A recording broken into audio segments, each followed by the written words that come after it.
When Jacob McKinnon found the beaten girl collapsed in his yard, he thought he was simply offering shelter to another broken soul, just as broken as himself after losing his wife and child to fever. But as Lily Durant slowly healed under his reluctant care, Nathan realized that mending her wounds would piece together the shattered remnants of his own heart in ways that would change everything. Could a grieving cowboy's act of mercy become the very salvation he never knew he needed? The gunshot cracked through the Nebraska morning like God's own thunderclap, sending every bird within a mile into panicked flight. Jacob McKinnon dropped his coffee cup, watching the dark liquid splash across the porch boards as his hand went straight for the Winchester propped against the cabin wall. 3 years of living alone had taught him that unexpected sounds meant trouble, and trouble in 1879 usually came with bullets attached. He crept to the edge of his property, boots silent on the frost-covered grass. The September air bit at his lungs as he scanned the horizon, looking for whatever had disturbed the peace of his isolated ranch. Nothing moved except the wind through the tall prairie grass, but Jacob had learned not to trust silence. Silence could lie just as easily as words. 20 minutes passed before he spotted the horse. It stood trembling near his water trough, sides heaving like bellows, foam dripping from its mouth. The animal had been ridden hard and fast, pushed beyond its limits by someone desperate enough to risk killing their only means of escape. Jacob approached slowly, hands visible, speaking in the low, calm voice that had always worked with frightened creatures. "Easy there, girl," he murmured, noticing the horse was a mare, probably stolen from the look of her. The saddle was good leather but worn thin, and the saddlebags hung empty except for a few scraps of jerky and a dented canteen. "Where's your rider?" The answer came as a groan from behind his woodpile. Jacob spun, rifle ready, then stopped short when he saw what lay crumpled in the shadow of the stacked logs. At first glance, he thought it was a boy's small frame, men's clothes too big for the narrow shoulders. But something about the way the figure curled protectively around itself made him look closer. "Please don't hurt me," came a whisper, and Jacob's heart clenched at the sound. The voice belonged to a girl, maybe 19 or 20, with brown hair chopped short and uneven like she'd done it herself with a dull knife. Her face was a map of fresh bruises, purple and yellow marks that spoke of recent violence. Jacob lowered his rifle immediately. "I'm not going to hurt you, miss. Are you injured?" She tried to sit up and gasped, one hand flying to her ribs. The movement made her sleeve ride up, revealing rope burns around her wrist that made Jacob's jaw tighten with anger. Someone had tied this girl up, hurt her badly, and she'd somehow gotten free. "My horse," she said through gritted teeth. "Is she?" "She's fine. Tired but fine." Jacob kept his distance, knowing that getting too close would only frighten her more. "What's your name?" The girl's eyes darted around his property, looking for escape routes or hidden threats. Jacob recognized the behavior. He'd seen it in wild animals caught in traps, in cattle that had been beaten by cruel owners. Trust was a luxury she couldn't afford. "Lily," she finally said. "Lily Durant. I'm Jacob McKinnon. This is my ranch." He gestured toward the modest cabin, the barn, the pasture where his cattle grazed peacefully. "You're safe here, Lily. Nobody's going to hurt you." She laughed, but there was no humor in it. "That's what they all say." The words hit Jacob like a physical blow. How many times had this girl heard promises of safety, only to have them broken? How many times had men lied to her, hurt her, made her believe that pain was all she deserved?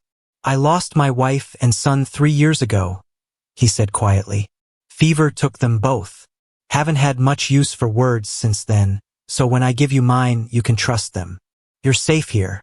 Something in his voice must have convinced her, because Lily's shoulders relaxed slightly. She was still ready to run, but she wasn't actively planning her escape route anymore. "I can't pay you," she said. "Don't have any money. Didn't ask for any." The simple honesty of his response seemed to surprise her. Jacob could see her trying to figure out his angle, what he wanted from her. In her experience, men always wanted something. "Just need to rest," she said carefully. "Maybe some water for my horse. Then I'll be on my way." Jacob nodded toward the barn. There's fresh hay in the stalls and grain in the feed box. Take what you need." He paused, studying her pale face and the way she held herself like everything hurt. "When's the last time you ate?" Lily's stomach answered for her, growling loudly enough to make her blush. "Yesterday morning, I think. Maybe the day before." "Come on then." Jacob started toward the cabin, moving slowly so she wouldn't feel pressured. "Got stew on the stove. Nothing fancy, but it'll fill you up." She followed him at a distance, limping slightly on her left leg. Jacob pretended not to notice, but he filed the information away. Someone had hurt this girl badly, and recently. The question was whether they were still looking for her. The cabin was simple but clean, with a stone fireplace and handmade furniture that spoke of careful craftsmanship. Lily's eyes went immediately to the rifle rack on the wall, the locked gun cabinet, the knife block on the kitchen counter. She was cataloging weapons, planning for the moment when Jacob's kindness would reveal itself as something darker. "Sit," Jacob said, ladling stew into a bowl. "You look ready to fall over." Lily perched on the edge of a chair near the door, ready to bolt if necessary. She ate like someone who'd learned that food could be taken away without warning. Quick, desperate bites that made Jacob's chest tight with sympathy. "This is good," she said between spoonfuls. "Thank you. My wife's recipe," Jacob replied, then winced. He hadn't meant to mention Maria. Talking about her still felt like picking at a wound that wouldn't quite heal. "I'm sorry," Lily said softly. "For your loss." Jacob nodded, not trusting his voice. They sat in silence while she finished eating, the only sounds the crackling of the fire and the distant lowing of cattle. Outside, the wind picked up, rattling the windows with the promise of an early winter. "Storm's coming," Jacob observed. "Might be wise to wait it out before you move on." Lily's knuckles whitened around her spoon. "I can't stay. If they find me here." "They?" She shook her head, closing down again. "I just can't stay. It's not safe." Jacob looked at this broken girl sitting at his table, eating his food, and felt something shift inside his chest. For 3 years, he'd lived in a world of ghosts and silence, convinced that caring about anyone was a luxury he couldn't afford. But Lily needed help, and maybe, just maybe, helping her would help him too. "One night," he said, "just until the storm passes. Then you can go wherever you need to go." Lily searched his face, looking for the lie, the trap, the moment when his kindness would turn to something else. When she found only tired compassion, she nodded slowly. "One night," she agreed, "and then I'm gone." But as thunder rolled across the prairie and rain began to fall against the windows, Jacob wondered if either of them really believed that. The screaming started at 3 in the morning, tearing through the cabin like a wounded animal's cry. Jacob bolted upright in his bed, heart hammering as he reached for the pistol on his nightstand. The sound came again, high, desperate, full of terror that made his blood run cold. It was coming from the barn. He pulled on his boots and grabbed his rifle, moving through the darkness with practiced quiet. The rain had stopped, but the air still crackled with the electricity of the passing storm. Jacob's bare chest gleamed with sweat as he crept toward the barn door, every sense alert for danger. The screaming had stopped, replaced by broken sobs that somehow sounded worse. Jacob eased the barn door open, moonlight spilling across the hay-strewn floor. Lily sat huddled in the corner of an empty stall, her knees drawn up to her chest, rocking back and forth like a child trying to comfort herself. "Lily," he called softly, "it's Jacob. You're safe." She looked up at him with eyes that held nothing but fear. "He was here," she whispered. "He found me. He was here." Jacob's grip tightened on his rifle. "Who was here?" "Caleb. He had his hands on me again. He was dragging me back to the house, back to the room where he—" She shuddered, unable to finish the sentence. Jacob lowered his weapon and moved closer, his heart breaking at the sight of her terror. "Lily, look at me. You're in my barn. You're safe. It was just a dream." "A dream?" She blinked, confusion replacing fear as she took in her surroundings. The familiar smell of hay and horses, the soft nickering of her mare in the next stall. But it felt so real. I could smell his breath, feel his hands. Nightmares can feel real when they're built from real memories, Jacob said gently. Trust me, I know. He settled down on the hay a few feet away from her, close enough to offer comfort but far enough to avoid making her feel trapped. They sat in silence for a long moment, listening to the gentle sounds of the barn settling around them. Tell me about him, Jacob said finally. About Caleb. Lily wrapped her arms tighter around her knees. You don't want to hear about that. Maybe not. But you need to tell someone, and I'm the only one here. She was quiet for so long that Jacob thought she might not answer. When she finally spoke, her voice was barely above a whisper. My father owed him money. Gambling debts from the poker games in town. When he couldn't pay, she swallowed hard. Caleb said he'd take me instead. Said a pretty girl could work off the debt in other ways. Jacob's hands clenched into fists. How long? 6 months. 6 months of cooking his meals, cleaning his house, and... She couldn't finish, but she didn't need to. Jacob understood perfectly. The night I ran, he came home drunk. Drunker than usual. He started talking about how he was getting tired of the same girl every night, how maybe he'd sell me to his friends for a while. Lily's voice cracked. I hit him with a cast iron pan and took his horse. Been riding ever since. That was 3 days ago? She nodded. Haven't slept more than an hour at a time. Every sound makes me think he's found me. Jacob studied her face in the moonlight, seeing the exhaustion that went deeper than just physical tiredness.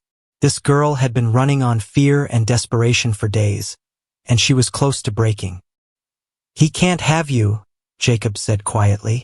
Whatever papers he thinks he has, whatever deal he made with your father, it doesn't matter.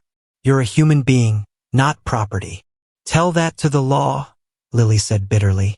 Tell that to the sheriff who told me I belonged to whoever could pay my father's debts. Not all lawmen think that way. Enough of them do. She looked at him with eyes that had seen too much cruelty for someone so young. Why are you helping me? What do you want? It was the question Jacob had been asking himself since he'd found her collapsed by his woodpile. What did he want? 3 years ago, he would have said he wanted his family back, wanted to turn back time and save Maria and Samuel from the fever that had taken them. But that was impossible, and living in the past had nearly killed him. I want to sleep through the night without dreaming about the people I've lost, he said honestly. I want to sit down to dinner without setting places for ghosts. I want to remember what it feels like to care about someone without being afraid they'll be taken away. Lily stared at him. You think helping me will do that? I think, Jacob said carefully, that maybe we can help each other. You need somewhere safe to heal, and I need to remember what it feels like to be human again. She was quiet for a long time, considering his words. Finally, she spoke. I don't know how to trust people anymore. Every time I let my guard down, someone hurts me. Then don't trust me, Jacob said simply. Just let me help you anyway. No strings, no expectations. Just one person trying to do right by another. And if Caleb comes looking for me? Jacob's jaw tightened. Then he'll find out what happens when someone threatens something I care about. The words surprised them both. Jacob hadn't meant to reveal so much, but something about Lily's vulnerability had stripped away his usual caution. He cared about her already. This broken girl who'd stumbled into his empty life like an answer to a prayer he'd been afraid to speak. You barely know me, Lily said softly. I know enough. I know you're brave enough to fight back when someone hurts you. I know you're kind enough to worry about a horse that's not even yours. I know you've been through hell and you're still here, still fighting. Jacob met her eyes. That's more than enough. Lily felt something crack open in her chest, a tiny fissure in the wall she'd built around her heart. This man, this stranger who'd shown her more kindness in one day than she'd received in months, was offering her something she'd thought was lost forever. Hope. What if I can't be what you need? She asked. What if I'm too broken? Then we'll figure it out together, Jacob said. Day by day, step by step. No pressure, no expectations. Just two people who've been through too much, trying to find their way back to something better. Outside, The first hints of dawn were beginning to lighten the eastern sky. Lily's horse whinnied softly, and Jacob's cattle began to stir in the pasture. A new day was beginning, full of possibilities that neither of them had dared to imagine. "Okay," Lily said finally. "Not forever. Just until I figure out what comes next." "That's all anyone can ask for," Jacob replied. "Just until you're ready." But as they sat together in the quiet barn, watching the sun rise over the Nebraska plains, both of them wondered if maybe, just maybe, they'd already found what they'd been looking for. Not the life they'd planned, but the life they needed, built on understanding, seasoned with kindness, and strong enough to weather whatever storms might come. The healing had begun, slow and careful as sunrise, but real as the hope growing between them. The bloody chicken feathers scattered across the yard like snow, and Jacob knew immediately that something was very wrong. He dropped the fence post he'd been carrying and sprinted toward the chicken coop, his heart pounding with the kind of fear that came from caring about someone again. "Lily!" he called out, scanning the area around the small wooden building where she'd gone to collect eggs just 20 minutes earlier. The door hung open on broken hinges, and inside he could see the aftermath of what looked like a massacre. 3 of his best laying hens lay dead on the coop floor, their necks twisted at impossible angles. But it wasn't wolves or foxes that had done this. The kills were too clean, too purposeful. This was the work of human hands, and Jacob's blood turned to ice as he realized what it meant. "She's not here," came a voice behind him, and Jacob spun around to find Lily emerging from behind the barn, her face pale as morning milk. "I saw them coming from the henhouse window and hid. There were 2 men, Jacob.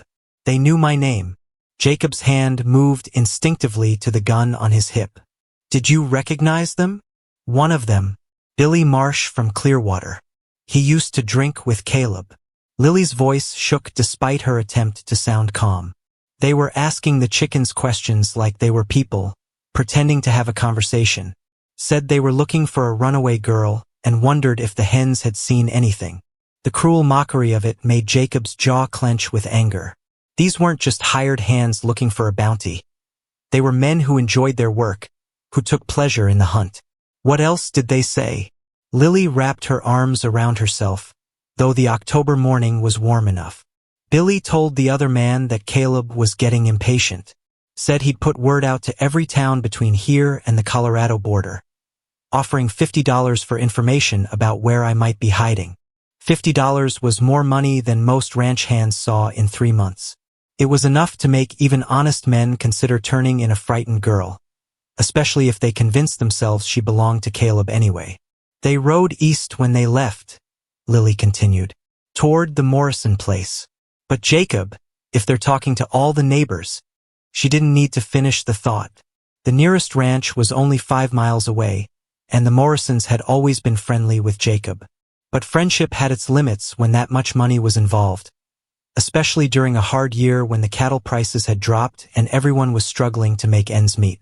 Jacob studied Lily's face, seeing the familiar walls going back up, the careful distance returning to her eyes.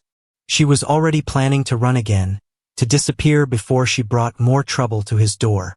"Don't," he said quietly. "Don't what?" "Don't start thinking this is your fault. Don't start planning how to leave without saying goodbye." Jacob stepped closer, his voice gentle but firm. "We faced this together, remember?" "Jacob, you don't understand. $50 is a lot of money. People will talk, and when they talk, Caleb will know exactly where to find me." Lily's hands twisted in her skirt, a nervous habit she'd developed. "I should have left days ago." "And gone where?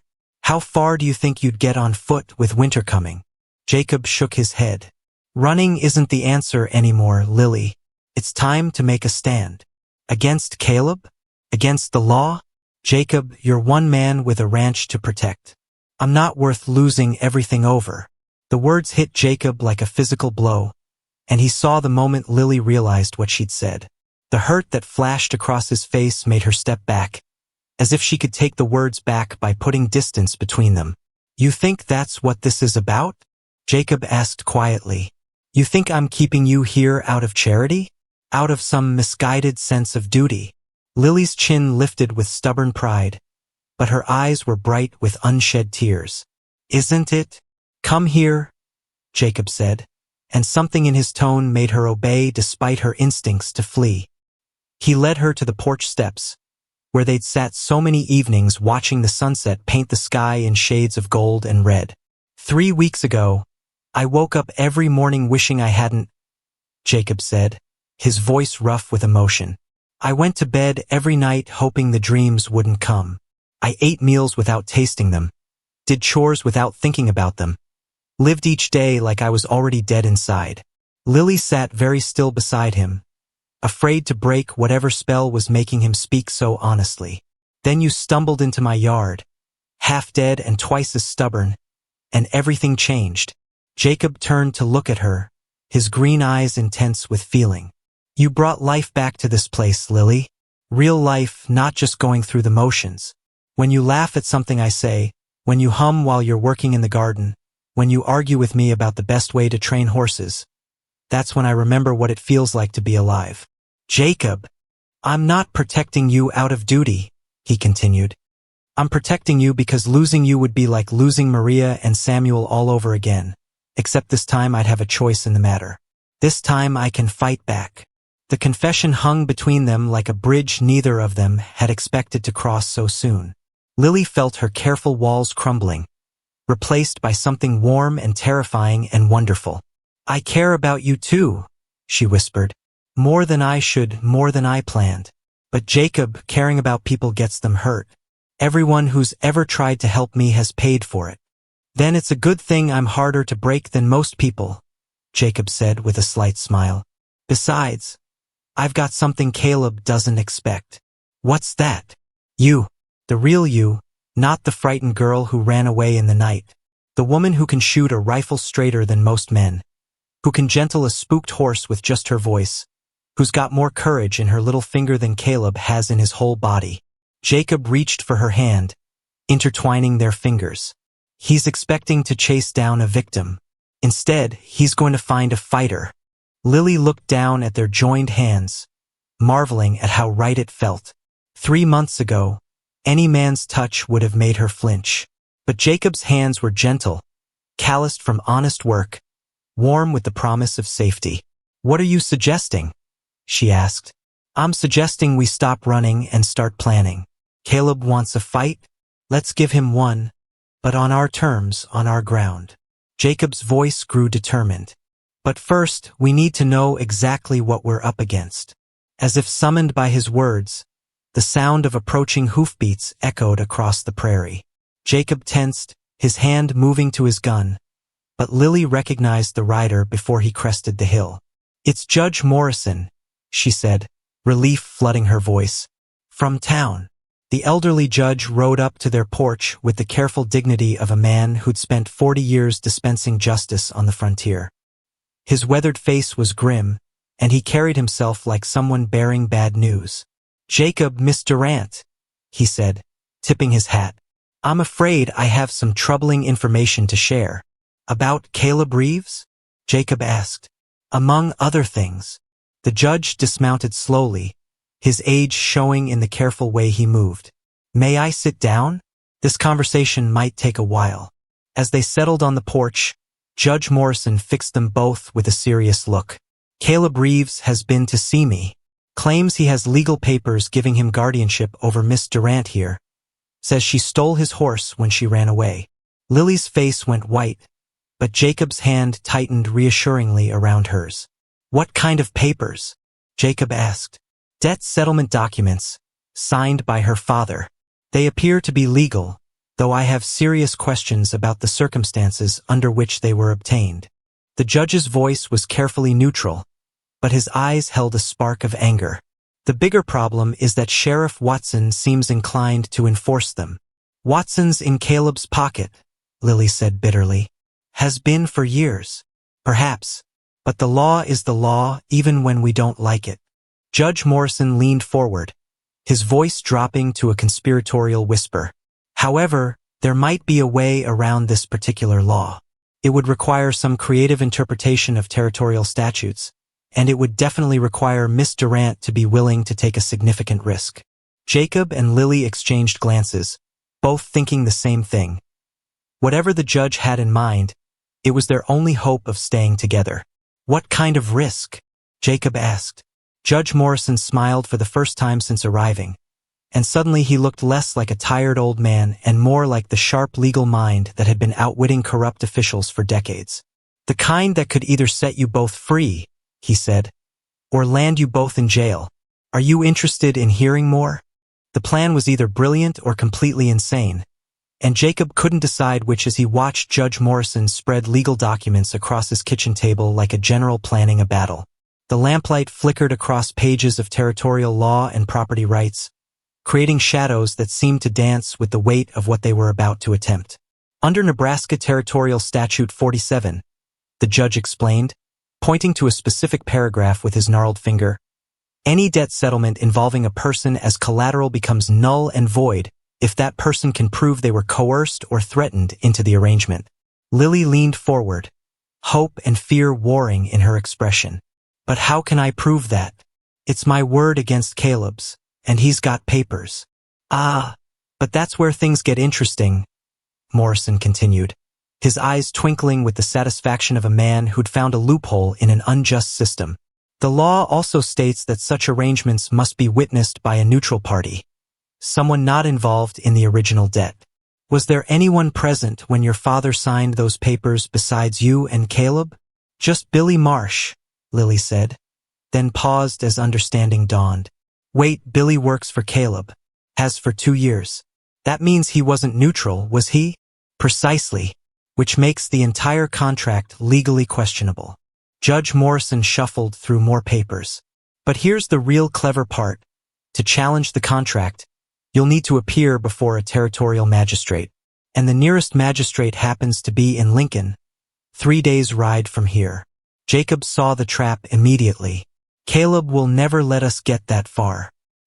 He'll intercept us on the road with the sheriff and drag Lily back before we can reach Lincoln. Unless," the judge said with a sly smile, "Caleb doesn't know where you're going. What if, as far as he knows, Miss Durant has already left the territory entirely?"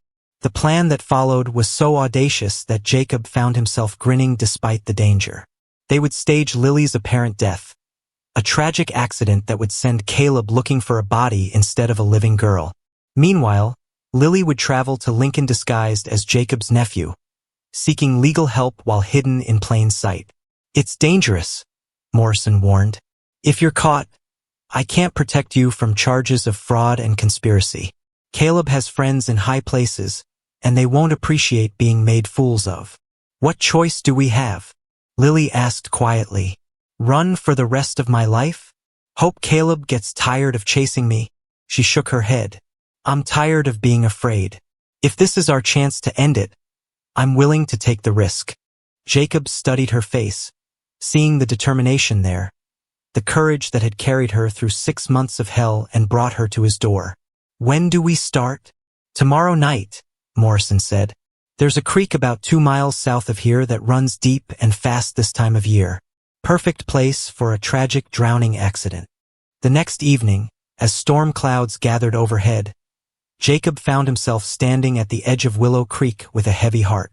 Everything depended on making Caleb believe that Lily was truly gone, and that meant selling a lie so convincing that even he almost believed it himself. Lily emerged from behind a stand of cottonwood trees dressed in her own clothes, the torn dress and worn boots she'd been wearing when she first arrived at his ranch. In her hands, she carried a bundle containing men's clothing and everything else she'd need for the journey to Lincoln. "You sure about this?" Jacob asked one last time. "I've never been more sure of anything in my life," she replied, though he could see the fear she was trying to hide. "Jacob, if something goes wrong, if Caleb figures out what we're doing." "He won't." Jacob pulled her close, breathing in the scent of her hair, memorizing the feel of her in his arms. "And even if he does, we'll face it together. Remember." They worked quickly in the gathering darkness, scattering Lily's dress and boots along the creek bank, creating the scene of a desperate woman who'd chosen drowning over returning to her captor. Jacob's heart clenched as he placed her torn sleeve on a sharp branch, making it look like she'd struggled against the current before being swept away. "There's something I need to tell you," Lily said as she changed into the men's clothes behind a screen of bushes. "Something I should have said before we started this." Jacob's hands stilled on the bundle of supplies he was preparing. "What is it?" "I love you." The words came out in a rush, as if she'd been holding them back for too long. "I know it's too soon. I know we've only known each other a few weeks, but I needed you to know. In case nothing," Jacob said firmly, stepping around the bushes to face her. She stood there in borrowed men's clothes, her hair tucked under a hat, looking young and vulnerable and impossibly brave. "I love you too, Lily Durant. More than I thought I could love anyone after Maria. You brought me back to life, and I'm not letting anyone take that away from us." He kissed her then, soft and desperate, pouring 3 years of loneliness and hope into the touch of their lips. When they broke apart, both were crying. 3 days, Jacob whispered. "I'll meet you in Lincoln in 3 days, and we'll finish this." 3 days, she agreed, then melted into the darkness like a ghost. Jacob spent the night by the creek, building a story of desperate searching, of calling her name until his voice was hoarse. When the first gray light of dawn appeared, he rode hard for town, his face a mask of grief and panic. The performance began the moment he stumbled into Sheriff Watson's office, wild-eyed and covered in mud from searching the creek banks. "She's gone," he gasped, collapsing into a chair with convincing exhaustion. "Lily's gone. The creek, I think she jumped." Watson, a thin man with suspicious eyes and hands that shook slightly from too much whiskey, looked up from his desk with interest. "The Durant girl? When?" "Last night. She was acting strange all day. Kept talking about how she couldn't run anymore, how she was tired of bringing trouble to good people." Jacob let his voice break slightly. "I should have watched her closer. Should have known she was planning something." Within an hour, half the town was searching Willow Creek for Lily's body. Caleb Reeves arrived with the noon stage, his face thunderous with rage when he learned his prize had apparently chosen death over returning to him. "You're lying," he snarled at Jacob, grabbing him by the shirt front. "She wouldn't kill herself. Too much fight in her for that." "Sometimes the fight runs out," Jacob replied quietly, meeting Caleb's furious gaze without flinching. "Sometimes there's nothing left but surrender." The search continued for 2 days. They found Lily's dress, her boots, strands of her hair caught on branches downstream. Every piece of evidence pointed to the same tragic conclusion. A desperate girl had chosen the creek's cold embrace over a return to captivity. On the 3rd day, Caleb finally accepted what everyone else already believed. Lily Durant was dead, her body carried away by the current, lost somewhere in the endless miles of Nebraska waterways. "Waste of a perfectly good girl," he muttered as he prepared to leave town. "Should have known better than to let her out of my sight." Jacob watched him ride away and felt something cold and hard settle in his chest. This man had driven a young woman to apparent suicide rather than let her be free, and he felt nothing but annoyance at the inconvenience. But Caleb was wrong about one thing: Lily Durant wasn't dead. She was 3 days closer to Lincoln, 3 days closer to freedom, 3 days closer to a life where no man could ever claim to own her again. And Jacob would be there when she arrived, ready to stand beside her as they faced whatever came next. Together, just as they'd promised each other that night by the creek. The real fight was just beginning. The courthouse steps in Lincoln were slick with November rain when Jacob saw the man who would destroy everything they'd fought for.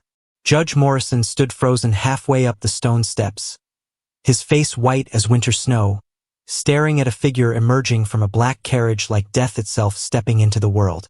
"Dear God," Morrison whispered, his voice barely audible over the drumming rain. "That's Judge Harlan Blackwood. What's he doing here?" Jacob felt his stomach drop like a stone thrown down a well. "Who's Judge Blackwood?" "Federal Circuit Judge. Caleb's cousin." Morrison's hands shook as he gripped his leather case tighter. "If he's here, it means Caleb knows. Somehow, he knows Lily's alive." Inside the courthouse, disguised as Jacob's nephew Luke, Lily sat in the witness chair facing a panel of 3 judges. She'd been answering questions for an hour, her voice steady despite the fear Jacob could see in her eyes. The men's clothes hung loose on her small frame, and she'd darkened her skin with walnut stain to change her appearance. "So you claim, young man," said the magistrate, a kind-faced older gentleman named Judge Hartwell, "that you witnessed this contract signing between Miss Durant and Mr. Reeves?" "Yes, sir," Lily replied, keeping her voice pitched low. "I was working in my uncle's stable when Miss Durant's father brought her to make the deal. Billy Marsh was there too, but he works for Mr. Reeves. Has for years. And you're willing to swear under oath that threats were made?" Mr. Reeves told Miss Durant's father that if he didn't sign, he'd make sure the man never gambled in another town between here and Kansas City. Said he had friends who could make life very difficult for people who didn't pay their debts. The magistrate was nodding, clearly convinced by Lily's testimony, when the courthouse doors burst open with a bang that echoed through the chamber like gunshot. Caleb Reeves strode in, water dripping from his coat, followed by Sheriff Watson and 3 men Jacob didn't recognize. "Your Honor," Caleb called out, his voice carrying across the room like a preacher's sermon, "I'm afraid this court is being deceived." Judge Hartwell frowned at the interruption. "Mr. Reeves, I presume? You're not scheduled to testify until this afternoon." "Because I was told the girl was dead." Caleb's eyes swept the courtroom until they fixed on Lily, and his smile was like a wolf spotting wounded prey. "But that's no nephew sitting in your witness chair, Your Honor. That's Lily Durant herself, very much alive and apparently skilled at deception." The courtroom erupted in shocked murmurs. Lily's face went pale beneath the walnut stain, but she kept her chin raised defiantly. Jacob started to rise from his seat, but Morrison's hand on his arm stopped him. "Wait," the old judge whispered. "Let's see how this plays out." Judge Hartwell banged his gavel for order. "Mr. Reeves, that's a serious accusation. Do you have proof?" "I have something better than proof," Caleb said, signaling to one of his men. "I have a witness who saw her leave McKinnon's ranch 3 nights ago dressed exactly as she is now." The man who stepped forward was thin and nervous, with the shifty eyes of someone who sold information for money. "Name's Pete Collins, Your Honor. I was hunting near McKinnon's place when I saw this girl changing clothes by the creek. Recognized her right away from the descriptions being passed around." Jacob's heart sank. They'd been so careful, but they hadn't thought about hunters or trappers who might be moving through the area after dark. "Furthermore," Caleb continued, his confidence growing, "I have here a federal warrant signed by Judge Blackwood for the arrest of both Miss Durant and Mr. McKinnon on charges of conspiracy to defraud and falsifying a death." The federal judge stepped forward, a tall man with gray hair and eyes like chips of ice. "The warrant is valid," he announced. "Miss Durant will be remanded to Mr. Reeves' custody pending resolution of the debt contract, and Mr. McKinnon will be held for trial." "Now wait just a minute," Judge Hartwell protested. "This is a territorial matter, not a federal one. You have no jurisdiction here. Crossing state lines to avoid legal obligations makes it federal," Judge Blackwood replied coldly. "The warrant stands." Jacob watched in horror as Sheriff Watson moved toward Lily with iron shackles. This was it, everything they'd planned, everything they'd risked, crumbling around them like a house built on sand. But Lily wasn't giving up. "Your Honor," she said, standing up in the witness chair with such dignity that everyone in the courtroom fell silent. "Before you let them take me, I have something to say." Judge Hartwell nodded slowly. "The court will hear you, Miss Durant." Lily's voice rang out clear and strong, carrying to every corner of the room. "My name is Lily Durant, and I am not property to be bought and sold. My father may have signed papers, but no man has the right to own another human being. That ended with slavery, and it won't start again with me." She turned to face Caleb directly, her brown eyes blazing with courage Jacob had never seen before. "You can drag me back to your house, Mr. Reeves. You can lock me up and hurt me and try to break my spirit. But you'll never own me.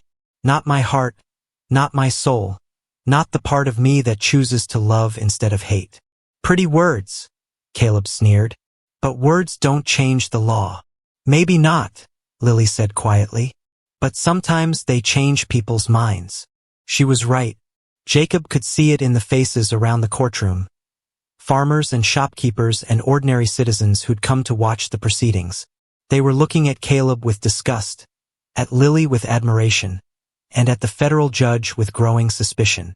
Dearly beloved, we are gathered here today to witness the union of Jacob McKinnon and Lily Durant, two souls who have found in each other the healing that only true love can provide. As they spoke their vows, promising to love and honor each other through whatever trials might come, Jacob thought about the journey that had brought them to this moment. The broken girl who'd collapsed in his yard, the grieving man who'd forgotten how to hope, the desperate plan that had nearly cost them everything. It all seemed like a lifetime ago. Do you, Jacob, take Lily to be your lawfully wedded wife, to have and to hold, in sickness and in health, for richer or poorer, for better or worse, as long as you both shall live? I do, Jacob said, his voice carrying across the church like a vow made to the universe itself. And do you, Lily, take Jacob to be your lawfully wedded husband, to have and to hold, in sickness and in health, for richer or poorer, for better or worse, as long as you both shall live? I do, Lily replied, her voice strong and certain, without a trace of the fear that had once defined her. As Pastor Williams pronounced them husband and wife, the church erupted in celebration. But for Jacob and Lily, the noise faded away until there was only the two of them. Only this moment. Only the kiss that sealed their promise to face whatever came next together. The reception was held in the church hall, with tables groaning under the weight of food prepared by every woman in 3 counties. Jacob's cattle had brought top dollar at the spring market, and he'd spared no expense in celebrating the day that marked the beginning of their real life together. Speech! Speech! Called out someone from the crowd, and soon the entire hall was chanting for Jacob to say something. He stood up reluctantly, never comfortable being the center of attention, but when he looked down at Lily's encouraging smile, the words came easily. A year ago, he began, his voice carrying across the suddenly quiet room, I was a man who'd forgotten how to live.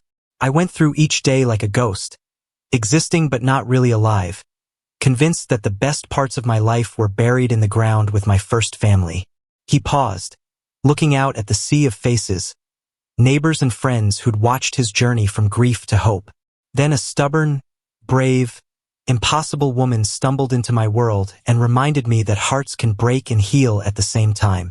That love isn't something you lose when tragedy strikes.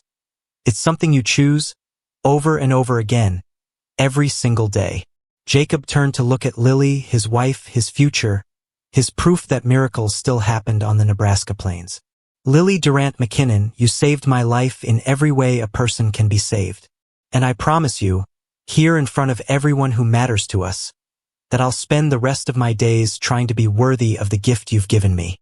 The hall erupted in applause and cheers, but Lily only had eyes for her husband, her heart so full of love it felt like it might burst. Later, as the sun set over their ranch now, legally and truly, they sat on the porch swing Jacob had built as a wedding gift. Lily's head rested on his shoulder, her wedding dress spread around them like a white cloud. Are you happy?